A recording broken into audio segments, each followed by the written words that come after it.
দুনিয়ার বিবেক যেটা বলে হবে না, আমার আল্লাহর কুদরতে সেটা। আল্লাহ বলবেন হাত কথা বল, হাত সাথে সাথে আওয়াজ দেওয়া শুরু করবে। কেমনে বলবে, কোথায় তার মুখ, কোথায় তার জিহ্বা, আওয়াজটা কেমন, এটা সব কুদরতের ব্যাপার। হাত আল্লাহর সামনে কথা বলবেন, ও দয়ার মালিক তুমি হাতটা দিছো যেই কাজের জন্য সে ডিউটি বান্দা করে নাই। হাত দিয়া মা বাবার খেদমত করবে, করে নাই। হাত দিয়া বান্দা কোরআন ধরে ধরে পড়বে, পড়ে নাই। হাতের দ্বারা বান্দা নেক আমল করবে, করে নাই। বরং এই হাত আলেমের বিরুদ্ধে আঙ্গুল ব্যবহার করেছে, মোবাইলে বিরোধিতা করেছে। হাত দিয়া বান্দা গুনার দিকে কাজ করেছে। আল্লাহ বলবেন চোখ তুমি বলো। চোখ বলবে হে মালিক তুমি যেই দেখার জন্য চোখ দিছো এই বান্দা তা দেখে নাই। চক্ষু দিয়া মা বাবা দেখবে সওয়াব, এই চোখ দিয়া উলামায়ে আহলে হক দেখবে সওয়াব। এই চক্ষু দিয়া কোরআন তাকায়া তাকায়া দেখবে সওয়াব।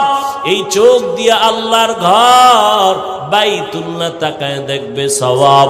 বান্দা মা বাবা দেখে না, আলেম দেখে নাই, কোরআন দেখে নাই, বাইতুল্লাহ দেখে নাই, দরওয়াজা জানালা বন্ধ করে তোমার এই গোলাম মোবাইল হাতের মধ্যে নিয়া সারাটা রাত কবিরা গুনাহ কবিরা গুনাহ কবিরা গুনাহ দেখে দেখে সারা রাত কাটিয়েছে। ফজরের খবর নাই, চেহারাটা পর্যন্ত নষ্ট হয়ে গেছে। এরে আমার কলিজার যুবক, চেহারার মধ্যে কেন আলো নাই? চেহারার দিকে তাকাইলে কেন মায়া হয় না? এরে যুবক একটু চিন্তা করো। আল্লাহ তাআলা পশুকে আল্লাহ ভালো মন্দ যাচাই করার জ্ঞান দেন নাই, মানুষকে দান করেছেন। একটু চিন্তা করো, আয়নার সামনে তাকাও, তোমার চেহারাটা কেন এত নষ্ট? চেহারার মধ্যে কেন নূর নাই, আলো নাই, আকর্ষণ নাই? একমাত্র কারণ সারা রাত মোবাইল দেখে দেখে চেহারার নূর তুমি নষ্ট করে ফেলেছো। শুধু কি তাই? এই এক মোবাইল হাতে নেওয়ার কারণে নিজে নিজে নিজের জীবনটাকে ধ্বংস করে ফেলতেছো, খবর নাই।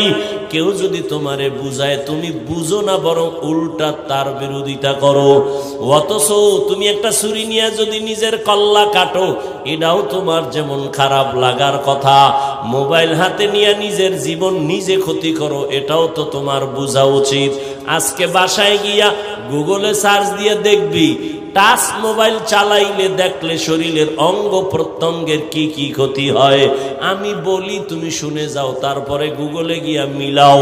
এই মোবাইলের কারণে হসপিটালে গিয়া তাড়াতাড়ি চেক আপ করে দেখো, এই মোবাইল তোমার কিডনি ড্যামেজ করে দিতেছে, খবর নাই। এই মোবাইলের কারণে তোমার হার্ট দুর্বল, ব্রেন দুর্বল, চোখের পাওয়ার চলে যায়, কানের পাওয়ার চলে যায়। দেখো না, আগের তুলনায় মাথা ব্যথা বেড়ে গেছে, বুকে ব্যথা বেড়ে গেছে, স্ট্রোকের রোগী বেড়ে গেছে। ভালো মানুষ রোগ নাই, হঠাৎ করে মরে যায় কেন?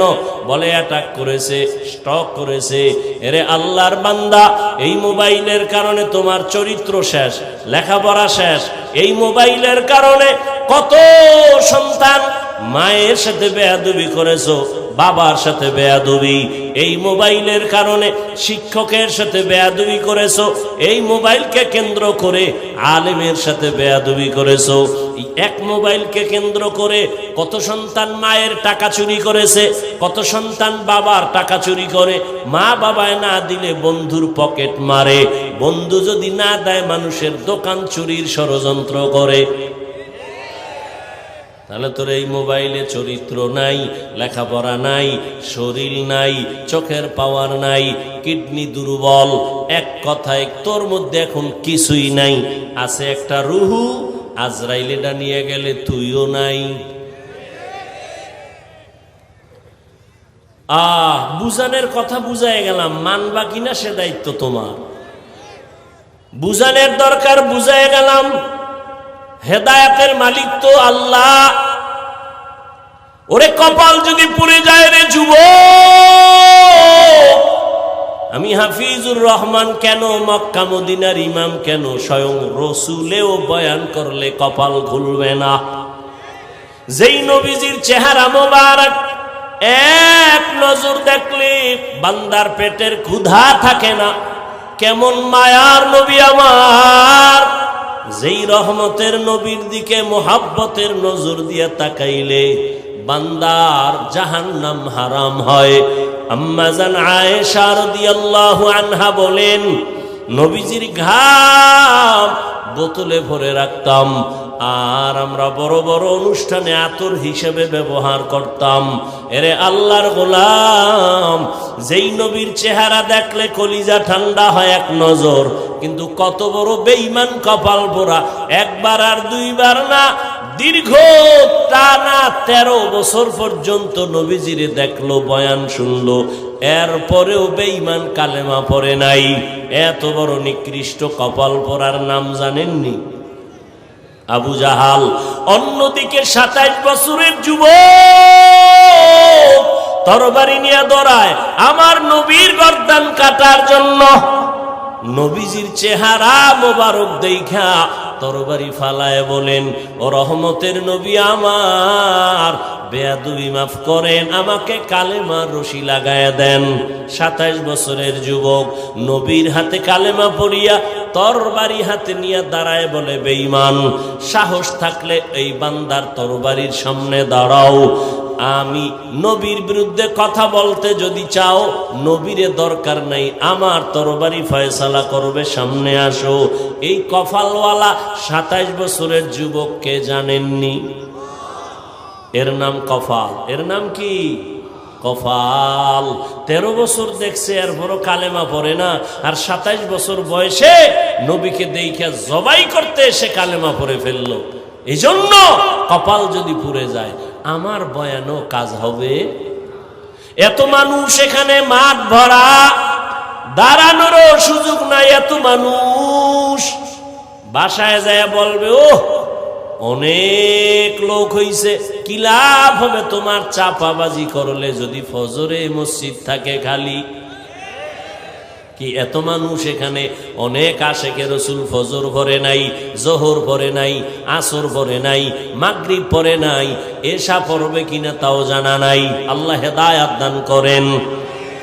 এরে আমার যুবক বাবা, অনেক দিন পর্যন্ত এই প্রোগ্রামের প্রচারণা চলছে, অনেকে আসবো আসবো বলিয়া আসতে পারে নাই। আর ওই বান্দা যদি শরীয়তের কোনো কারণে আসতে না পারে, আল্লাহ তাকে পুরা সওয়াব দান করবেন। আর একদল কপাল পোড়া এমন এসেছে ওয়াজের প্যান্ডেলে, কিন্তু প্যান্ডেলে ঢুকতে পারে নাই। এরা কই? মহিলা প্যান্ডেল তাওয়াফ করে, আর দোকানে আড্ডা দেয়, আর কবিরা গুনাহ করে। কি দেখছেন নি কারবার?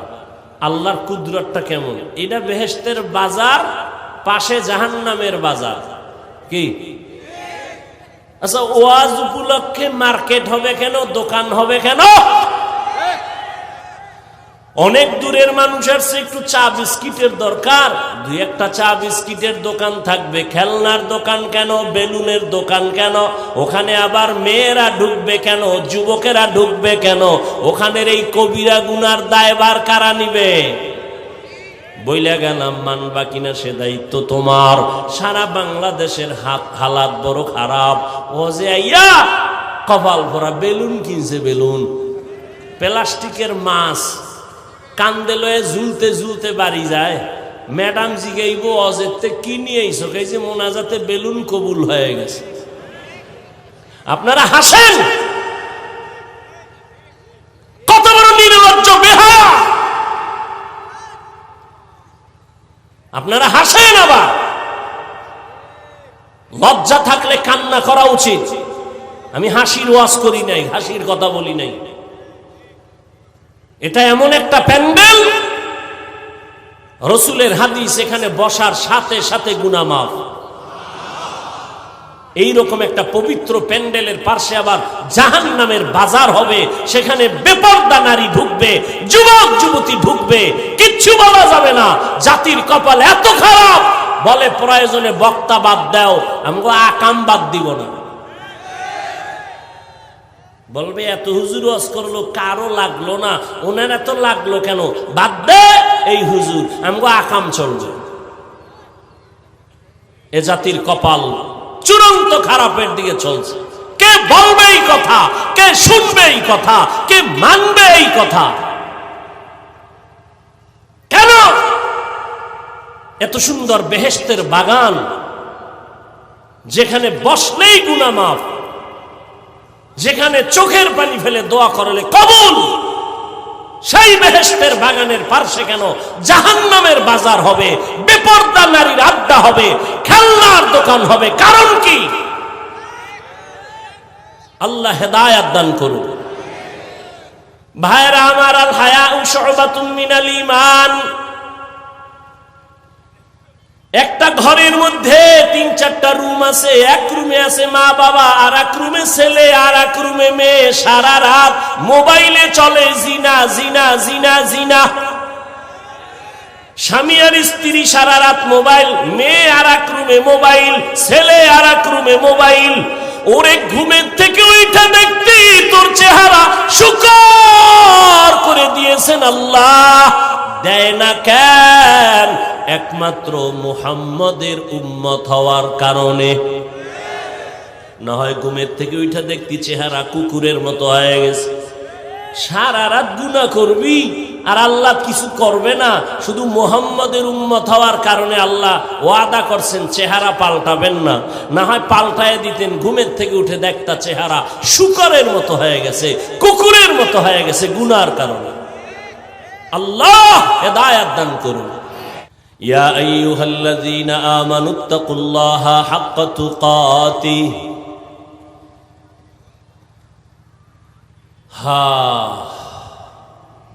থানায় এক আসামি নিয়ে পুলিশে এমন ফিডা দিছে, যুবকের ধৈর্য নিয়ে এমন ফিডা দিছে মহাদেবপুর থানায়, এমন ফিডা দিছে যুবকের চোখে কোনো কান্না নাই।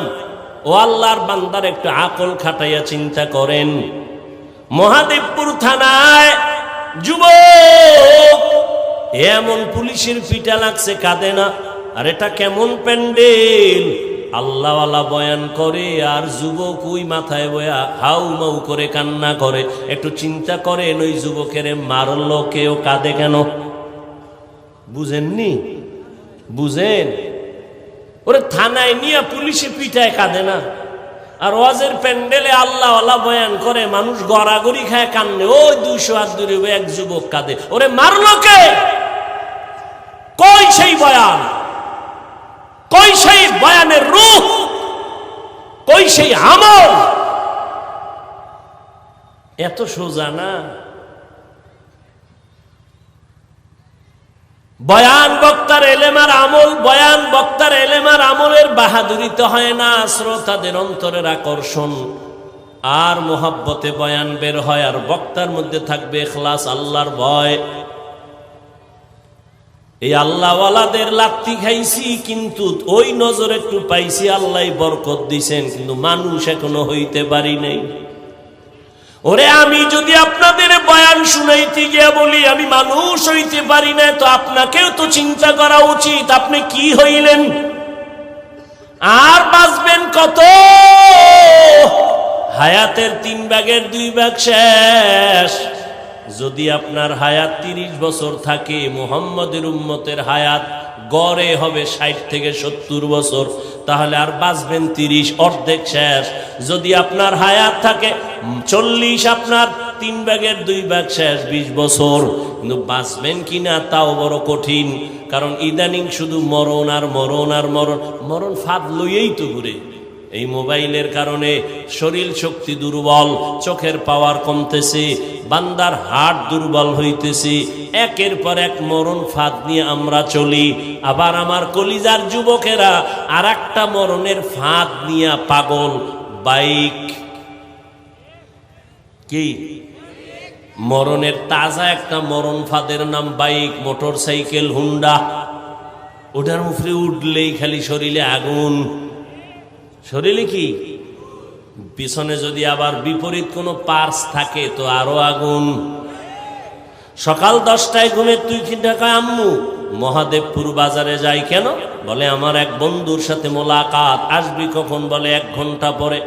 2-3 ঘন্টা হয়ে যায়, মায়ের অন্তরে বাড়ি লাগছে, এখনো আসে না কেন? টেলিফোন করে, কেউ ধরে না। দীর্ঘ টাইম পরে একজনে ধৈর্য অচেনা কণ্ঠ কয়, কে তুমি? বলে মোবাইলওয়ালার মা। মোবাইলওয়ালার বাপ আসেনি, আছে, দাও তাড়াতাড়ি, দেখো তোমার ছেলের মোবাইল কে ধরছে, দেখো। এইবার রিসিভ করে কয়, কে তুমি? বলে আমি মোবাইলওয়ালার বাবা। বাড়ি কই? বলে আমার বাড়ি অমুক এলাকায়। তাড়াতাড়ি চলে আসো, তোমার লাশ তাড়াতাড়ি বাসায় নিয়ে যাও। ছেলের লাশ এক জায়গায়, বাইক আর এক জায়গায়, তাড়াতাড়ি আসো, লাশ নিয়ে যাও। এই হয়নি এরকম? কয়দিন আর বাঁচবি রে যুবক? মহামারী করোনায় যুবকের লাশ, ছাত্র জনতার বৈষম্য বিরোধী আন্দোলনে যুবকের লাশ, পানির নিচে যুবকের লাশ, গাড়ির নিচে যুবকের লাশ, ঘুমের বিছানায় যুবকের লাশ। ও যুবক বাবারা, রাতের ঘুম শরীরের মহা ঔষধ। আমি সারা রাত ওয়াজ মাহফিল করে ঢাকা যাব, বাসায় যেয়ে ঘুমাইতে পারবো না, রাতে আমার ঘুম নাই, কপাল খারাপ। তারপরও সান্ত্বনা দেই, ও আল্লাহ তোমার দিনের কাজই তো করছি, গুনাহ করি নাই। তুই রাতের ঘুম মারছো কি কইরা? আমার দা আমি তো তৃপ্তি পাইলাম, তুই কি করছো? তুই সারা রাতের ঘুম মারছো কি দিয়া? আকাম কইরা, কবিরা গুনাহ কইরা। আল্লাহ হেদায়াত দান করুন। বয়ান চলতেছে, তাবলীগের বয়ান, পীর মাশায়েখের বয়ান, বক্তাদের বয়ান, জুমার খতিবের বয়ান, এরপরও পরিবর্তন নাই কেন?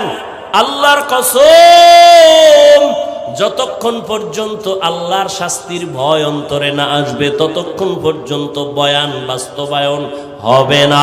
একটা সন্তান মা বাবাকে ভয় করার কারণে মা বাবার সামনে অন্যায় করে না। একটা ছাত্র শিক্ষকের ভয় করার কারণে শিক্ষকের সামনে ছাত্র অন্যায় করে না।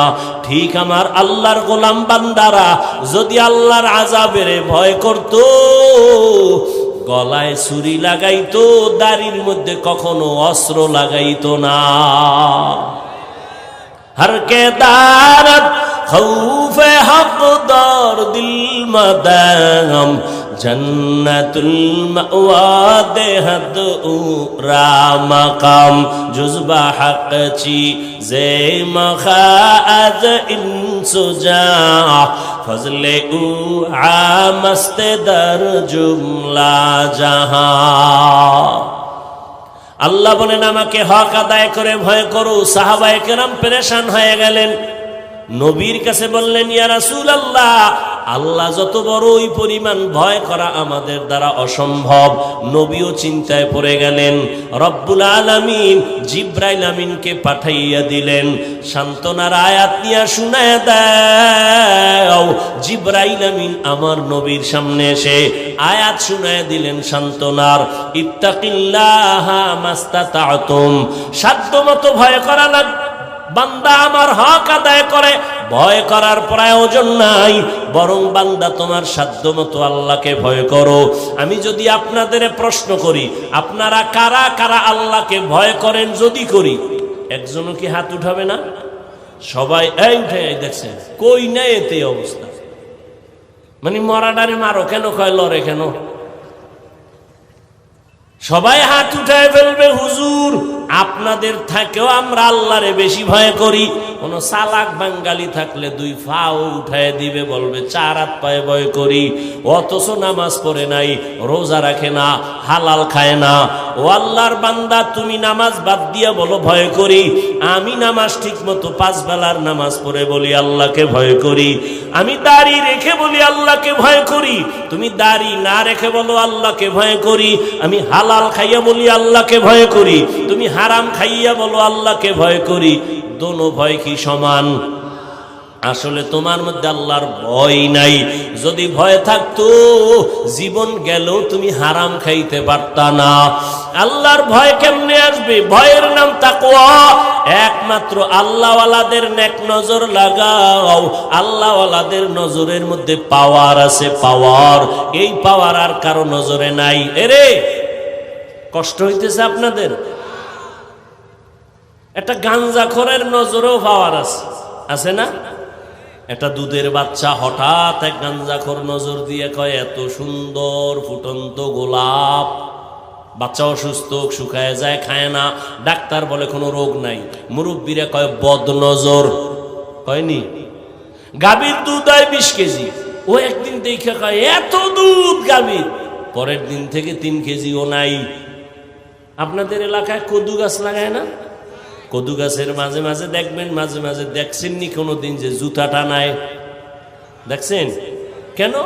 জুতা বরকতের জিনিস, নমরুদের গালে লাগছে, এই জুতা টানাইলে কদু বড় হবে, পোকা হবে না, এই জন্য তো। কেন জুতা টানায় জানেননি? কার বদনজর? পিসা বুজুরের, কোন আলেমের? বেআমলওয়ালা বেনামাজি গাঞ্জাখোরের নজরে যদি পাওয়ার থাকে, একজন তাহাজ্জুদওয়ালা জিকির করনেওয়ালা মুত্তাকি তার চোখের নজরে কেন পাওয়ার হবে না?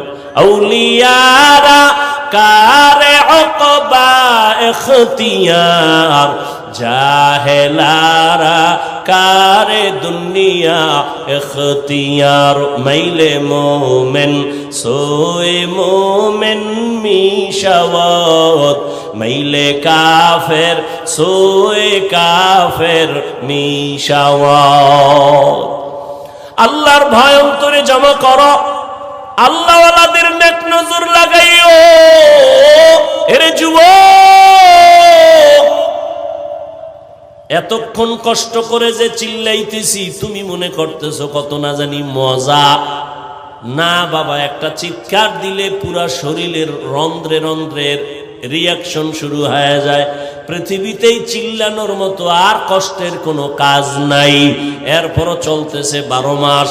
কি জোহরের পরে, মাগরিবের পরে, এশার পরে, সারাদিন সারা রাত, কি রৌদ্র আর বৃষ্টি, দৌড়াচ্ছি, গাধার মতো দৌড়াচ্ছি, পায়ে ধরে ধরে বুঝাইতেছি রে বাবা।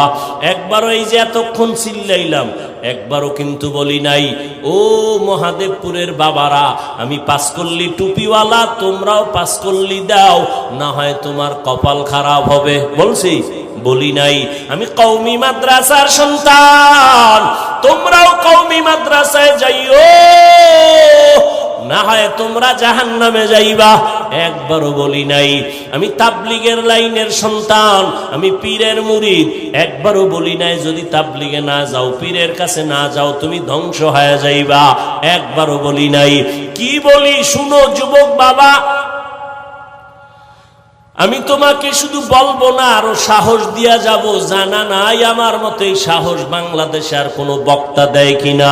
আমি সাহস দিয়া যাই, ও আমার কলিজার যুবক, আমি তোমাকে বলি না হুজুর হও, তসবিহ হাতে নাও, মাথায় পাগড়ি নাও, না না না, তোমাকে আমি বলবো না, বরং আমি তোমাকে অনুরোধ করে বলবো, স্কুলে পড়ো ধন্যবাদ, কলেজে পড়ো ধন্যবাদ, ওই লাইনের লেখাপড়া ছাড়িও না। আমার দেশে হুজুরের অভাব নাই, মাওলানার অভাব নাই, মুফতি মুহাদ্দিসের অভাব নাই। আমার দেশে ডাক্তারের বড় অভাব, ইঞ্জিনিয়ারের অভাব। ডাকাত আছে, ডাক্তার নাই। ইঞ্জিনিয়ার ভালো আদর্শওয়ালা নাই। প্রফেসর আছে নাস্তিক, আমরা ওই নাস্তিক মার্কা প্রফেসর চাই না, তাসলিমার মতো ডাক্তার চাই না। এরে বাবা, তুমি লেখাপড়া করে আদর্শবান ডাক্তার হইও, তুমি একজন ইঞ্জিনিয়ার হও, প্রফেসর হও, তুমি ব্যবসায়ী হও, চাকরিজীবী হও, তবে এতটুকু দাবি বেয়াদব হইও না রে বাবা। তোমার ব্যবহারে কোনোদিন যেন মা বাবা কষ্ট না পায়, তোমার আচরণে কখনো যেন শিক্ষকেরা কষ্ট না পায়, তোমার ব্যবহারে কখনো যেন উলামায়ে কেরাম কষ্ট না পায়। কারণ তুমি সফল যদি হতে চাও, এই 3 জায়গা থেকে দোয়া লাগবে। মা বাবার দোয়া যদি না নাও, তোমার জীবন হবে পঙ্গু। শিক্ষকের দোয়া যদি না নাও, বরদোয়া নাও, তাহলে লেখাপড়ার জিন্দেগি হারায় যাবে। উলামায়ে কেরামের নেক নজর যদি না নাও, বান্দা তোমার চরিত্র জিন্দেগিতে আর সুন্দর করা যাবে না।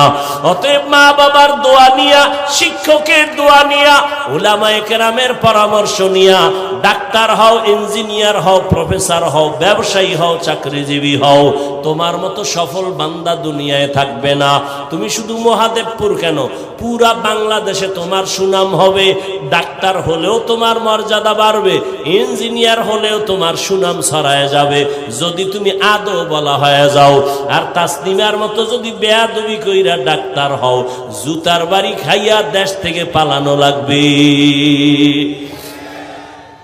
ও আমার যুবক বাবারা, এবার একটু বাস্তবে দেখো তো, আমি যে কথাগুলো বললাম বাস্তবে দেখো তো, একটু নজর করো।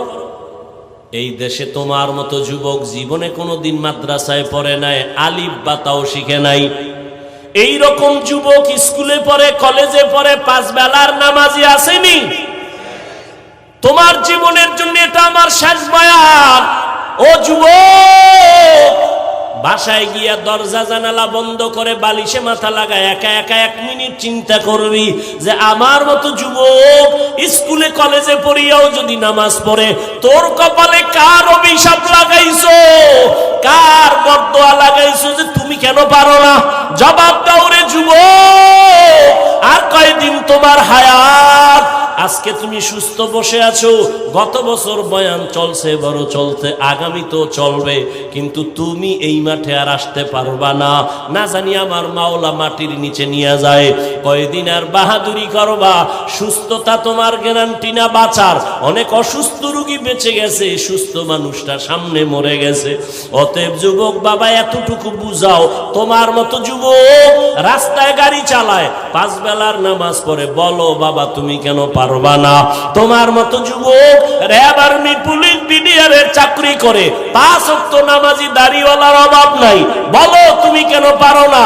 তোমার মতো যুবক ময়দানে কৃষি কাজ করে, নামাজ ছাড়ে না, তুমি কেন পারো না? আল্লাহ বিবেক দিছে, প্রশ্ন করো। তোমার মতো যুবক doctor, professor, engineer, OC, DC, SP নামাজি, তুমি কেন পারবা না? তোমার মতো যুবক নদীর মধ্যে মাছ ধরে, নামাজ ছাড়ে না, বলো তুমি কেন পারবা না? ও বাবা, কি ভাবছো হুজুর গো কথা মিথ্যা, আমরা ভুলে আছি এটাই ভাবছো? তা দলিল দাও, আমাদের বুঝায় দাও। হাফিজ ভাই, তোমরা সঠিক লাইনে নাই, আমরা সঠিক লাইনে আছি, একটা দলিল দে।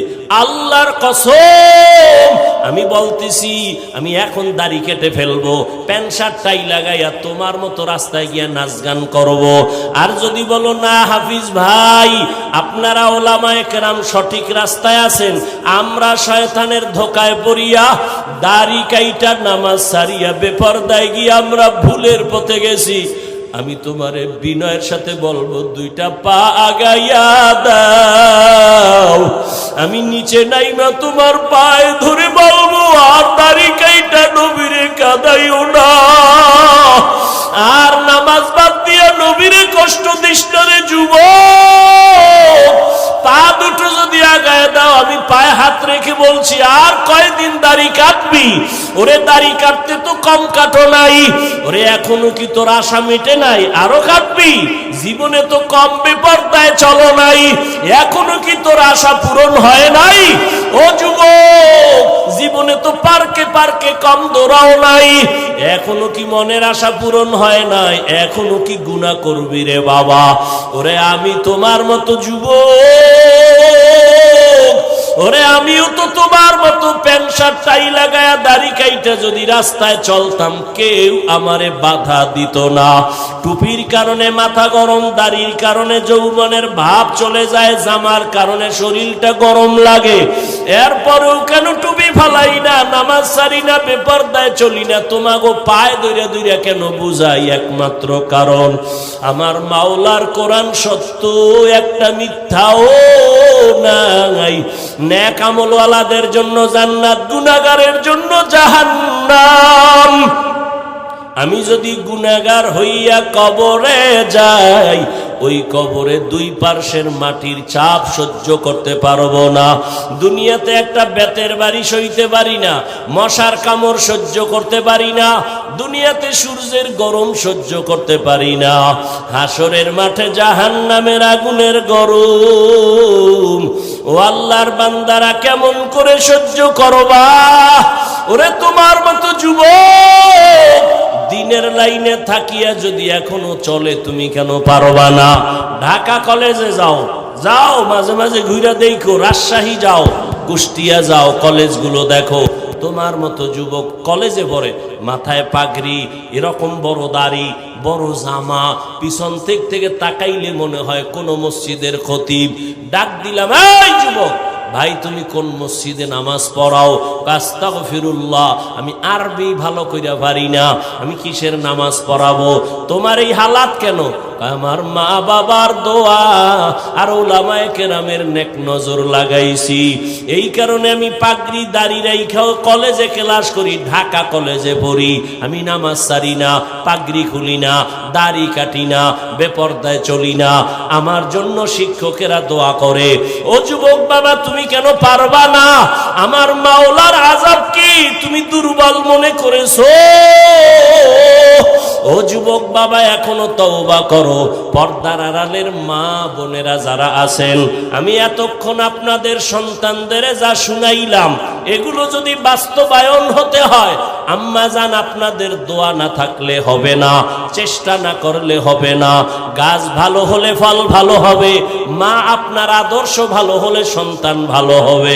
এরে আম্মা জানেরা, আপনার মতো কত মা এই এলাকায় এখনো আছে, বেপরদায় চলে না, নামাজ ছাড়ে না, মোবাইলে সময় নষ্ট করে না। আপনি কি পারবেন না রে আম্মা জান? আপনি কেন পারেন না নামাজ পড়তে, পর্দা করতে? এরে আম্মা জান, আপনাদের কত মূল্য!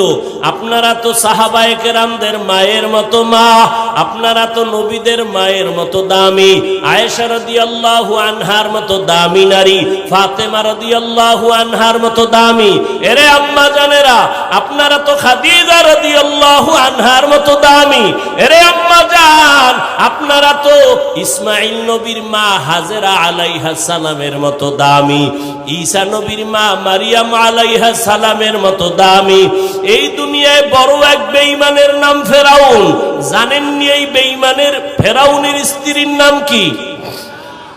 আসিয়া। এত বড় বেঈমানের ঘরে থাকিয়া আসিয়ার মতো বান্দি আল্লাহর পেয়ারা হয়ে গেল। রহমতের নবী বলেন, কিয়ামতের দিন আসিয়ার সাথে আমি মুহাম্মদের সাথে বিবাহের বন্ধন হবে।